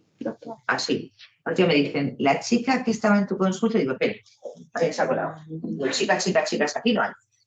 No se refiere usted a enfermería, me dice, aquí todos somos profesionales de la salud. Chica como tal, no la acabo yo de cuadrar. Pero, sin embargo, cuando se quedaba haciéndome una consulta, a ver, el doctor que tiene usted, además es que encima les llaman hasta por el apellido. Es decir, que a mí no me importa que me digan Alicia, Ali, lo que quieran, si te imponen respeto. Pero sí que ese pequeño gestito de la chica, la niña, que es simpática, que... Pues hombre, no tenemos los problemas de dolor Aleu, no nos tiran piedras, pero sí que nos tiran algunas pullitas donde no se nos sigue reconociendo como profesionales. Y no nos reconocemos nosotras. Yo veo en ellas a mujeres independientes, yo veo en mis residentes a mujeres independientes y mis residentes masculinos, que cuestionan algunos valores, que están decididas a ser como ellas quieren, pero que no siempre lo podemos hacer. Y tonterías pequeñas van haciendo grandes montañitas. Y por eso mi tercer apartado es cómo poco a poco podemos cambiar con pequeños gestos las cosas. Y eso incluye el lenguaje igualitario. Yo soy de algunas veces médicos y casi me entra urticaria. ¿Por qué? Porque el lenguaje igualitario visibiliza a la mujer médica en la sociedad y normaliza la ocupación de estas tareas. Y porque a los que no les gusta que estemos ocupando puestos, no les da lo mismo. Porque yo no entiendo por qué cuando se cogieron las primeras etiquetas identificativas en la Comunidad de Madrid, ponía enfermera, pero a mí me ponían médico. Y yo, a ver, soy trans, no soy trans. Yo voy a conseguir que médico, médica, no, es tutor, pero arriba, por no dar su brazo a torcer, han puesto medicina de familia. Pero os puedo enseñar fotos de que los residentes tienen médico, femeninas. No sé para qué no quieren la foto, pero tienen médicos. Así, hoy. Serán tonterías, pero si somos más, ¿por qué tienes que hablar en masculino? Y sobre todo porque en mi título pone médicas feministas. Yo creo que el lenguaje igualitario es una manera, pero sobre todo es el buen trato. Yo creo que tenemos que fomentar y defendernos por un buen trato. No tenemos que obviarlo. No tenemos que decir se ha hecho así toda la vida, ¿vale? Porque eso lleva al acoso, al piropo y a otras faltas de respeto que no podemos consentir. Yo no las voy a consentir con ellos, pero no las voy a consentir con ellas, en cualquier profesión. Y creo que, sobre todo, enfermería está vejada. Es que esos pacientes consideran que es como una prolongación de la madre, la abuela o la chica que tienen en casa. Es como, perdona, no, pero no les hacen tanto a los enfermeros. ¿Vale? Entonces yo creo que eso no lo tenemos que mirar. Y para terminar, lo más importante es que creo que todo esto mejorará en la mujer y la medicina con una formación específica con perspectiva de género. y con mucha información. Mucha gente me pregunta si la salud tiene género. Y yo le digo que si los protagonistas de la salud tienen género, claro que la salud tiene género. La encuesta nacional de salud, que es verdad que desde hace muchísimos años, recoge la información relativa a todos los problemas de la población sobre su estado de salud. Y es sorprendente que de los problemas que trata, por ejemplo, de los problemas crónicos que trata, 22 de los 23 sean más proclives en mujeres. ¿Vale? Nosotras también hacemos un mayor uso de los servicios y en lo que estamos un poquito mejor es que presentamos unos indicadores a veces de hábitos tóxicos menores. Y el género, como decían también mis compañeras, es uno de los determinantes sociales de la salud, pero no se nos forma en ello, ni en el pregrado ni en el posgrado. Estudiamos los determinantes de salud, que sabéis que son el conjunto de factores sociales, económicos, ambientales, que influyen en nuestra salud, y el género es uno de ellos, y es determinante. Es decir, el género influye en muchas áreas de nuestra vida, en cómo trabajamos, en cómo venimos al mundo, en cómo tenemos doble jornada, en qué conductas vamos a asumir de riesgo o no, cómo vamos a responder a los fármacos. Como decía Belén, es que se ha visto, hay publicaciones donde claramente hay un fármaco que no va igual en mujeres y en hombres, la hepatitis química pasó, y se sigue haciendo. Da lo mismo. La aspirina nos entra a pegar, no importa. La aspirina fue en hombres, por supuesto, hombres hetero y blancos, y eso, patrón igual para todos. Vale. Y por último, otro grave problema de salud es la violencia de género. Casi 3 de cada 10 mujeres sufren violencia de género. 3 de cada 10 mujeres, así que pensar cuántas amiguitas tenéis, pues a la que sepáis que esto es como todo en las medias. 3 están sufriendo violencia de pareja. Vale. Y por último os decía la información. ¿Qué está pasando con los jóvenes? Con las jóvenes mujeres y con las jóvenes hembras. Esta misma encuesta, se ha visto que cuando preguntaban a los hombres sobre temas de género, qué dolor, porque es que entre los 16 y los 24 años, esa pregunta polémica que se encargaron mucho los medios de comunicación de lanzar, porque es la que les apetecía, encuestan muchísimas cosas, te deja un regusto agradable, porque vamos cambiando cosas, no todas las que querríamos las feministas, pero vamos cambiando cosas. Entre los 16 y los 24 no lo tienen tan claro como entre los 40 y los 50. Pero también incluye la ideología, es decir, gente que se ha visto que ha votado a, lo digo porque está en la encuesta publicada, a PP y Vox, un 80% declaran unas cosas acerca de lo que opinan de la igualdad de la mujer, y gente que ha votado otras ideas opina otra. Pero independientemente de esto, creo que ahora mismo el feminismo, el medio ambiente y el ecologismo se ha metido en un pool donde todo eso puede perjudicarnos y es malo. Entonces, a mí, que formo a jóvenes, me parece que muchos jóvenes que están a favor de que los hombres y las mujeres sean iguales, les han vendido el feminismo como que es otra cosa y es algo malo. Pues eso lo tenemos que cambiar. Y lo tenemos que cambiar demostrándoselo con buena formación, con una información que a los jóvenes, como van a una información, yo siempre les digo, tenéis mogollón de información, pero poca formación. Porque van a la, todos lo sabemos, ¿no? Como leen nuestros hijos, los Twitter, pim, a lo rápido, a las fake news, a lo que es noticia. Y da lo mismo, tú sueltas una mentira 20 veces que ya se ha quedado. A lo mejor dentro de unos días se molestan en ver si era verdad o no, pero el momento está ahí. Pero solo quería decir que la sociedad, le quiero decir eso a ellos, androcéntrica, en la que muchos quieren vivir, es una sociedad donde los hombres son asesinados y asesinan más. Una sociedad donde los hombres se suicidan en mayor porcentaje, donde los hombres mueren más por accidentes de tráfico y laborales, donde además caen con más frecuencia en hábitos tóxicos, donde el 93% de las cárceles están llenas de hombres. Donde muchísimas personas viven esa soledad, si son hombres, peor. Por lo tanto, esa sociedad androcéntrica que les están vendiendo no es buena. Si es que nos va bien, si esto va a ir mejor siendo igualitarios, ¿vale? Pero la condición masculina que se les ha vendido es una condición donde, independientemente del dinero, de la posición social, del trabajo que realices, el ser hombre te da poder. Es la tarjeta VIP que llevan ellos desde que se les pone sí, y a la de los challenges. Eso.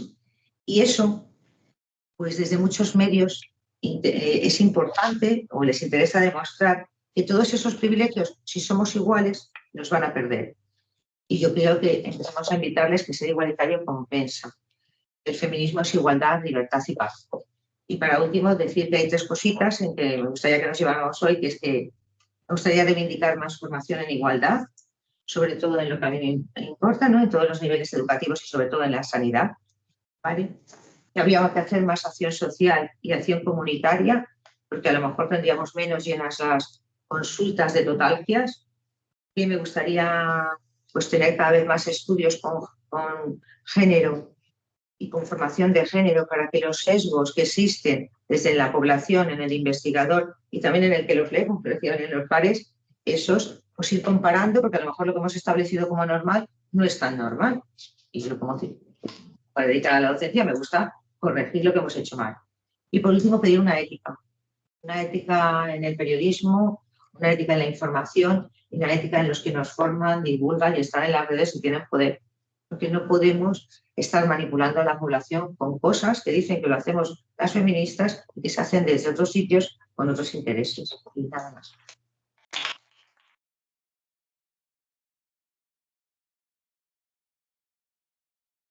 Bueno, pues ahora voy a repetir porque va a intervenir más gente preguntando seguramente que estamos grabando la intervención, ellas ya lo sabían, pero para el resto de la gente que va a intervenir, pues que lo sepan también. Si alguien luego lo quiere ver en diferido, ya diremos cómo acceder, ¿vale? No sé si entre las que estáis en la sala, alguien quisiera preguntar específicamente alguna de las expertas o lanzar una pregunta y que la conteste quien quiera, o entre la gente que está en casa escuchando, si nos decís. ¿Hay un comentario que es? ¿Cuántas veces mujeres con cuadros de problemas orgánicos son valoradas desde el punto de vista de personas con ansiedad o histéricas y retrasan un diagnóstico? Y luego dice que me parece muy interesante todo lo que... Y a ese respecto también quería hacer el inciso que no solo eso, que también ellas mismas retrasan la atención porque con el rol de cuidadoras se ponen por detrás y muchas veces vienen con cánceres, pues mi tema, pero bueno, otro tipo de patologías mucho más avanzadas de lo que correspondería porque no consultan. Importante es eso, ¿no? El autocuidado y el saber estar en tu lista de personas importantes arriba del todo. Si quieres, difícil es ponerse delante, pero ponerse al ladito de los primeros, eso debería de ser de primero de ser. O sea, me llama mucho la atención todas estas estadísticas. Me ha venido rehabilitación cardíaca, por ejemplo, en el Hospital Ramón y Cajal tenemos un programa que los psicólogos atendemos los martes allí y un 15% de las mujeres que tienen un infarto va al programa de rehabilitación cardíaca frente a un 80% de los hombres, ¿no? Y muchas de las razones que nos dan es que no pueden venir porque tienen que estar cuidando, porque es un programa extenso, dura unos 2 meses, entonces claro, requiere perder de otras prioridades, pero con lo que eso supone para ellas, ¿no?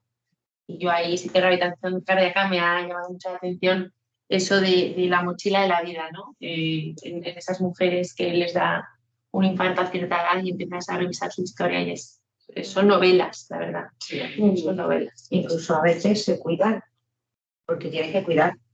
Total. Es decir, a veces claro. He venido para que me diga usted que no es nada malo. Ya, hombre, pero no será nada malo, pero tú tienes que hacer esto. Bueno, si puedo seguir adelante, sigo adelante. Si Claro. ya vienen a última hora, porque para que les descartes que tiene alguna cosa que les va a suponer el dejar de seguir prestando los cuidados, y en el momento en el que ven que pueden seguir malviviendo, pero cuidando, ahí siguen. Aunque también hay que una lanza a favor de los chicos, yo creo que también ellos han sufrido el sesgo de género. Pues es verdad que ellos también muchísimas veces en ese rol, lo sabrán, ¿no? De que yo soy el valiente, no me puedo quejar, tengo que aguantar, pues también a veces vienen pues como acobardados, como a lo mejor lo que te iba a preguntar es una tontería. ¿Por qué? Porque es que no puedo dormir.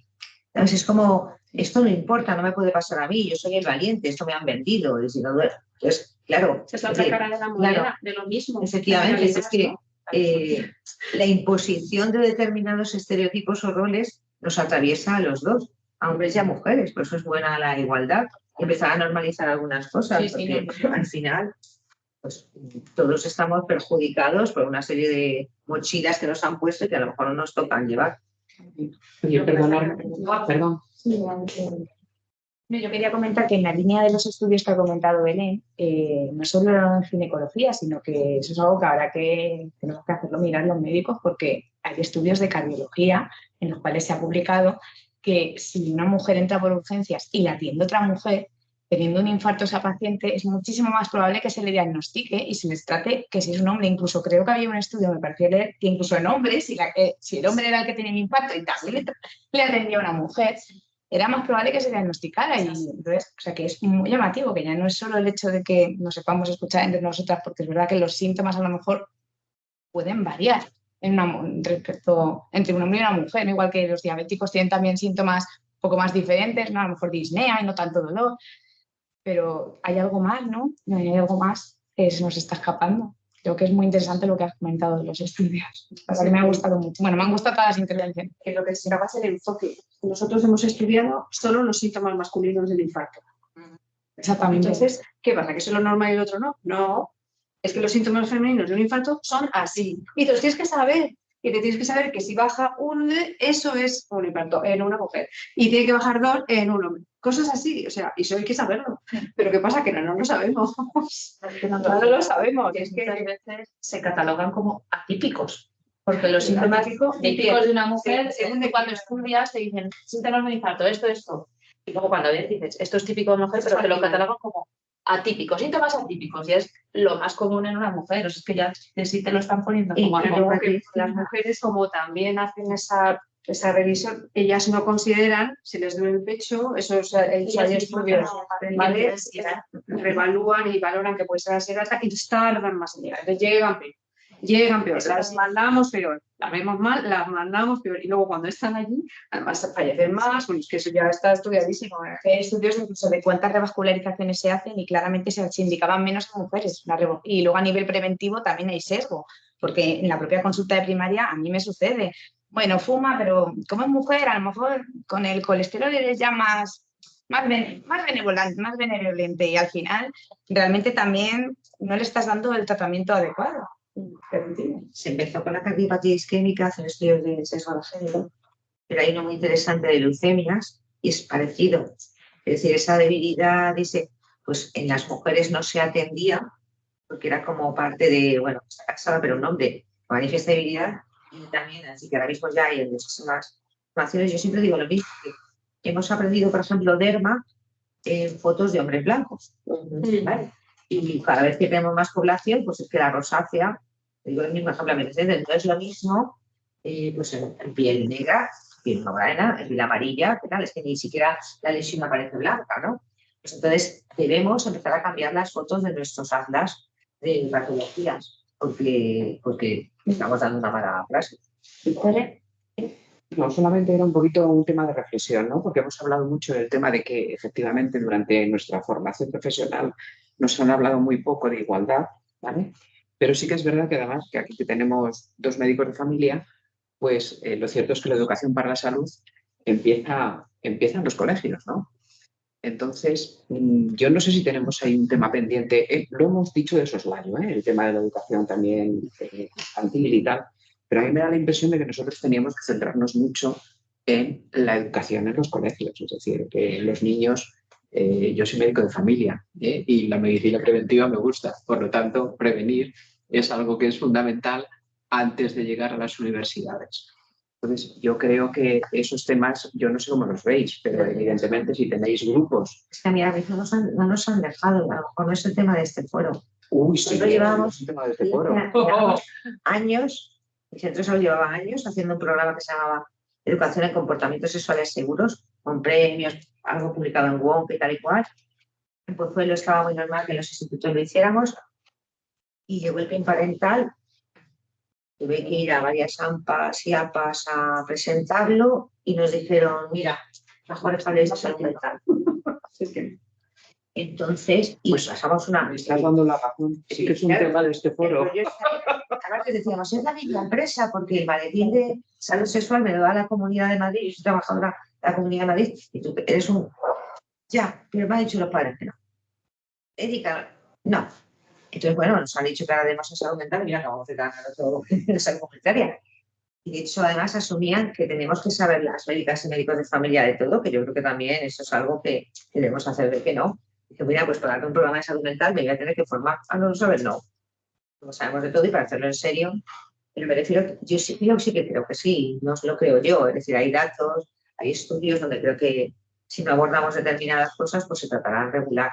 Y a lo mejor lo que nos está pasando en salud sexual tiene que ver con esto, o bueno, como nos relacionamos hombres y mujeres, a lo mejor tiene que ver con eso. Y es verdad que es importantísimo la educación en la escuela, sin muchos prejuicios de unos y de otros lados, de educadores y de profesores que van a recibirte. Y en lo que nos pongamos, pues como en este tema, en el aferrarte a una determinada cosa en vez de consensuar qué es lo que se debe saber y qué es inapelable que se debe saber y que esto no debe ser negociable. Hay que saber cómo utilizar cosas para que no tengas ITS en tu vida día a día. Es que es una cosa que yo nunca, vamos, yo desde la época del SIDA que lo viví, no había tenido casi tantas ITS como tengo ahora. Pero es que en la última semana he tenido sífilis. Pues claro, pues no sé, a lo mejor estamos haciendo cosas regulares. A lo mejor no. No, es fundamental. Estamos haciendo Empezar cosas. desde abajo, va a ser fundamental. Las cosas. Lo que sea. No, era retomando el tema de la educación sexual, que lo he puesto encima de la mesa. Sí. El que no exista una educación sexual, y además digo reglada, y con perspectiva feminista o con perspectiva de género, es la causa de todas las violencias y agresiones sexuales que estamos viviendo. ¿Vale? Es la causa del aumento de ITS, del aumento de ITS de transmisión sexual. Es la causa de todas las violencias machistas y de las violencias de pareja y expareja. Entonces, la educación sexual es que necesaria, lo sabíamos, pero no se iba a caer y no tiene por qué recaer exclusivamente en los médicos y médicas. Estupendamente que lo hagamos, pero estamos poniendo un parche a algo que además está demostrado en otros países ya se tiene. O sea, no tenemos que inventarlo ningunos estándares. Lo único que tenemos que hacer es desmentir esa falacia de que hacer educación sexual es ir a los colegios a decirle a los niños de 4 años cómo se follan. Pues no digáis que eso no es lo que estamos haciendo. Estamos hablando de relaciones intragénero, intergénero, de qué es el amor, de qué aquí están los sentidos. Y me gustaría además que por nuestra parte, la parte médica, cuando nos hemos encargado de educación sexual, lo que hemos hecho hasta ahora es, uno, reforzar la heteronormatividad, la heterosexualidad normativa. Y dos, hablar de sexualidad en términos negativos. El miedo a las ITS, los embarazos no deseados. Y no hemos hablado del goce, de lo satisfactorio, del derecho que tenemos un cuerpo sexuado, que es sensible, que goza de muchas maneras, que el goce es tuyo, que lo puedes compartir, que desarrollalo, que no. O sea, nos hemos perdido todo eso. Y quizá desde donde hemos ido aprendiendo en un principio, nosotros tenemos que cambiar. Pero bueno, yo quería reseñar lo que ha dicho Alicia. Las nuevas generaciones tienen un tinte reaccionario muy importante. Y por eso, como yo soy un hombre y pues yo no me pongo preservativo. O sea, los jóvenes están ahí, en ese discurso trampista, ¿no? Y entonces, bueno, pues es muy difícil recoger el placer del cuerpo. O sea, en estos momentos eso está chocando con los nuevos movimientos. No, pero ¿por qué están ahí? Yo creo que nos tenemos que preguntar qué hemos hecho. Pues porque qué hemos hecho mal, lo que ha faltado precisamente para corregirlo. Es la cultura del miedo.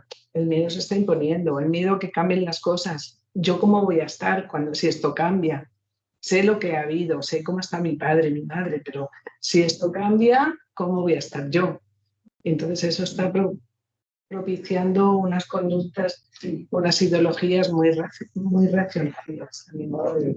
En la última encuesta de adolescencia, que es una que se publicó en 2010, luego 2013, luego no se hizo y luego 2020, se ha visto que, a ver, es más difícil para unos jóvenes, a lo mejor para nosotras que somos, bueno, para mí que soy más mayor, es más difícil, es más fácil asumir que había diferencias que eran muy marcadas, es decir, los papás se quedaban en casa, las mamás.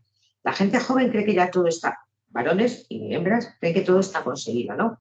Entonces dicen, igualdad, pero sí que la hay. Es decir, yo tengo profesoras, tengo presidentas, tengo científicas, entonces eso lo tienen normalizado. Y lo que se les está vendiendo es que quieren algo más que va a quitar el estatus de normalización. Hay un estudio de la Complutense muy interesante y esta encuesta que lo que te dice es que sí que tienen muy claro, pues a lo mejor la violencia física muy exagerada, ya sí que los jóvenes van sabiendo que eso está mal y lo identifican bien, pero las sutilezas, pues todavía somos las mujeres las que detectamos mucho más muchas formas de violencia que ellos, que consideran todavía que muchas cosas son normales, ¿vale? Que consideran todavía normal pues algunas cosas que a nosotras diríamos esto no puede ser.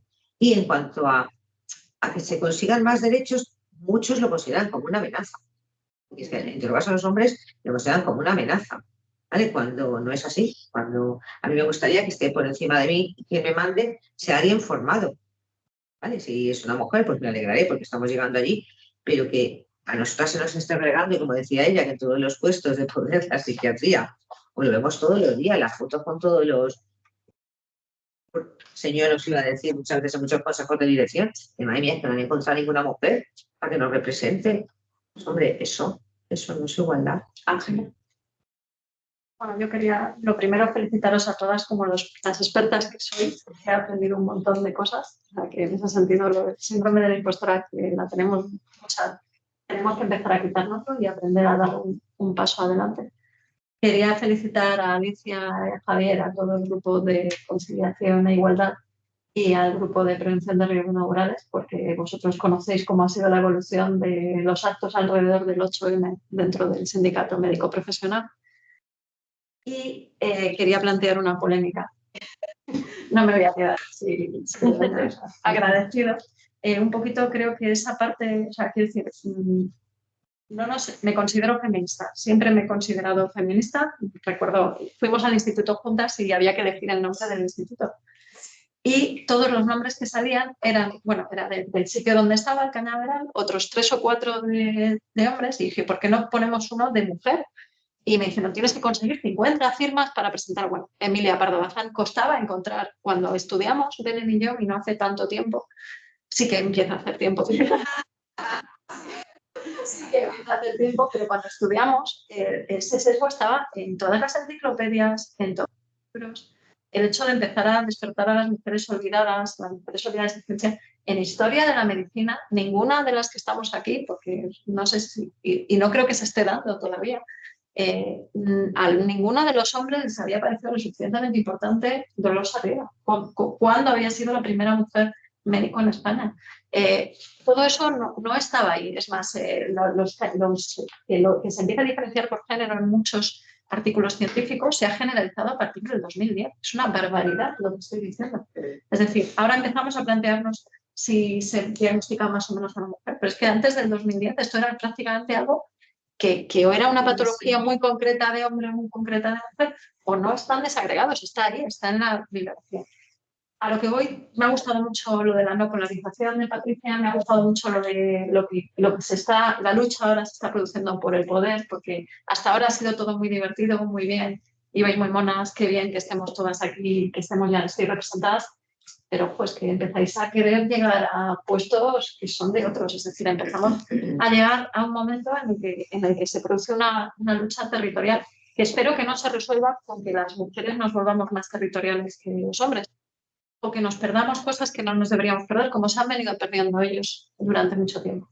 Pero en de las juventudes más reaccionarias y tal, no nos hemos pasado un pelín de frenada, y estoy diciendo, es decir, el movimiento feminista está dividido ahora mismo. Y está dividido porque, hemos luchado mucho tiempo, y a lo mejor voy a decir algo que no es políticamente correcto, no digo, soy especialista en eso, por eso las enfermedades nobles. A lo mejor voy a decir algo que no es políticamente correcto, pero esos dos movimientos, es decir, hemos luchado mucho tiempo para ser mujeres y para tener nuestro papel como mujer, y de repente hemos empezado a abrir toda una filosofía de personas no menstruantes, de toda una filosofía que se nos escapa un poco. Ya no es que se nos escape, o sea, hay hombres de mi edad que todavía se les escapa el feminismo y que todavía no lo ven, ya no digamos de edades más mayores. Pero a mí se me empiezan a escapar algunas cosas con todo el tema de la filosofía woke, de la filosofía queer. Es decir, no nos hemos pasado un poquito de frenada. Es decir, eso es lo que yo creo que genera miedos en los colegios, lo que ha generado cosas que no deberían huir de las polarizaciones. Es lo que estoy diciendo un poquito. Y luego que estoy muy contenta de que esto se haya hecho, que se siga haciendo, incluso aunque eso haga que haya quien todavía pues, pueda tildar políticamente una reunión tan amena y tan informativa como ha sido esto. Pero bueno, que lo tengamos un poco en cuenta. Yo creo, ya para cerrar, si me permitís, que el feminismo es hablar efectivamente de igualdad, es hablar de paz, es hablar de corresponsabilidad y es hablar de conciliación. Y tengo que agradecer muchísimo el poder estar aquí, el poder haber contado con todas. Y efectivamente estoy de acuerdo en que esto tiene que seguir y que llegará un momento en el que quizá veremos más de 3 hombres en un aula donde se habla de mujeres. Estaban invitados. Bueno, también me Estaban invitados todos. Todas. Las autoridades sanitarias advierten que escuchar a mujeres es buena para la salud.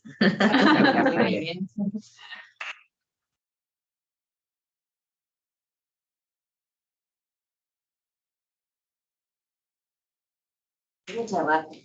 Gracias.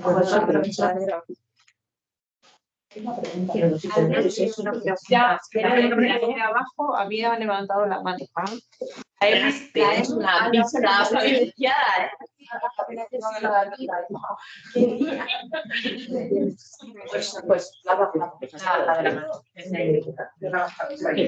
Vale, pues cerramos ya el tip. Si no tenéis nada más que comentar. Muchísimas gracias por estar ahí desde casa también y ya os diremos cómo poder acceder para gente que no lo haya visto. Bueno, yo